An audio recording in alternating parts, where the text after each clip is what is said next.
आपको स्माइल नहीं दिया और आप बहुत दुखी हो गए कि कैसा आदमी है कि स्माइल भी नहीं करता है मुझे, मैंने तो स्माइल किया। और आप गए ट्रेन की तरफ और आपने देखा कि किसी अजनबी ने आपको बिना पहचाने ऐसे ही बहुत अच्छी स्माइल दे दी। तो आपका जो एक्शन था कि आपने स्माइल किया, आपको रिवॉर्ड किधर और किसी से मिल गया, लेकिन हम हमेशा दिमाग में वो खड़ूस नेबर को याद करके दुखी होते हैं। तो दोस्तों ये समझना बहुत ज़रूरी है कि हमारा काम है एक्शन करना, उसका जो फल है, जो रिवॉर्ड है, जो कहते हैं कि as you sow so you reap, तो वो जो रीपिंग द बेनिफिट्स कौन से एंगल से लाइफ में मिलते हैं वो हमें पता नहीं रहता है। लेकिन जैसे मैंने कल भी बताया था, पीए में पॉजिटिव मेंटल एटीट्यूड होगी और हमारा ओपन माइंडेड थिंकिंग होगा तो वो रिवॉर्ड हमें कहीं से भी मिल सकता है। सिर्फ हमारी आंखें, कान और हमारी सेंसेस खुली होनी चाहिए। वर्क रिलेटेड स्ट्रेस में दूसरा एक इम्पॉर्टेंट ग्रुप है जो है सेल्फ एम्प्लॉयड प्रोफेशनल्स, या जो दूसरों को हायर करते। ये ग्रुप में दूसरे टिपिकल प्रॉब्लम्स होते हैं। इनको किसी को रिपोर्ट नहीं करना होता है, या जाके कोई मस्टर साइन नहीं करना होता है, या कोई इंक्रीमेंट्स नहीं होता है। This people are self driven, मतलब वो लोग अंदर से ही अपने गोल्स सेट करते हैं। और कई लोगों का ऐसा होता है कि उनके अंडर बहुत सारे लोग होते हैं, जैसे 40 लोग, 100 लोग, 1000, 2000, डिपेंडिंग उनके क्या कंपनीज है और क्या एस्पिरेशंस है। तो ये लोगों का स्ट्रेस एट वर्क अलग लेवल का होता है। उनके प्रॉब्लम्स ऐसे होते हैं कि उनके पास वर्कफोर्स होता है लेकिन वो काम नहीं करता है, या तो generally nowadays there is problem of the unions, या फाइनेंशियल स्ट्रेस बहुत होता है ये सबको मैनेज करने के लिए। और हमने देखा है कि ज़्यादातर जो हार्ट के पेशेंट्स हैं, तो सेल्फ एम्प्लॉयड प्रोफेशनल्स में ये stress levels are much more higher because insecurity is also very high. क्योंकि generally at least when people are having some kind of a fixed income or a salary, then they know okay this is going to come, but in self-employed they are having lot of uncertainties and risk factors which are involved. तो इन लोगों में ज़्यादा ये heart problems, blood pressure, diabetes, they are more prone. तो इनके लिए stress management में ऐसा रहेगा कि सबसे पहले है कि जैसे मैंने पहले भी बताया कि जो अपना टाइम टेबल को ऑर्गेनाइज करना, क्योंकि इनके पास एक सबसे बड़ा एक्सक्यूज़ होता है कि मेरे पास एक्सरसाइज करने का टाइम ही नहीं है, मैं बहुत बिजी हूँ, या मेरे शेड्यूल में बैठता ही नहीं क्योंकि मेरी जिम्मेदारियाँ बहुत ज़्यादा है। तो इसमें एक मुझे बहुत अच्छा वर्डिंग याद आ गया कि a man who does not find time for exercise has to find time for illness.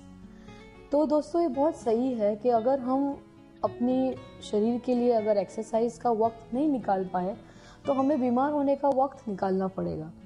और मैं ये भी देखती हूँ कि ये जो सब प्रोफेशनल्स है या सैलरीड क्लास है, एक बहुत अच्छा काम करते हैं। आजकल आप देखते हैं कि बहुत सारे इंश्योरेंस प्लान्स आ गए हैं और बहुत सारी एडवर्टाइजमेंट्स भी उसके बारे में चल रही है। तो सबसे पहले जब भी हम अर्न करते हैं तब से मैंने देखा है कि लोग अपने बच्चों के लिए प्लानिंग शुरू कर देते हैं कि उसके पढ़ाई के खर्चे के लिए इंश्योरेंस पॉलिसी निकाल लेते हैं। लड़की जैसी ही पैदा हुई वैसे उसका सोना चांदी शादी में क्या देंगे उसके लिए सब गहने जमा करने शुरू कर देते हैं। और अपने रिटायरमेंट के लिए पेंशन प्लान्स में इन्वेस्टमेंट शुरू कर देते हैं। लेकिन सबसे बड़ा मैंने देखा है कि लोग अपने हेल्थ के बारे में इन्वेस्टमेंट करने के लिए चाहते ही नहीं है। कई लोगों का मेडिक्लेम भी नहीं होता है, सोचते ही नहीं उसके बारे में।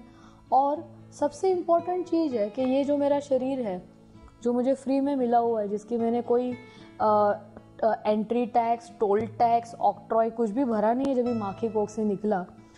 तो क्योंकि मैंने देखा है, मैं कंपैरिजन क्यों कर रही हूँ, क्योंकि कोई भी हम चीज़ वस्तु भी लेके आते हैं, मिक्सर ग्राइंडर या स्कूटर लेते हैं, स्कूटर को भी सर्विसिंग में डालते हैं, गाड़ी को भी सर्विसिंग में डालते हैं।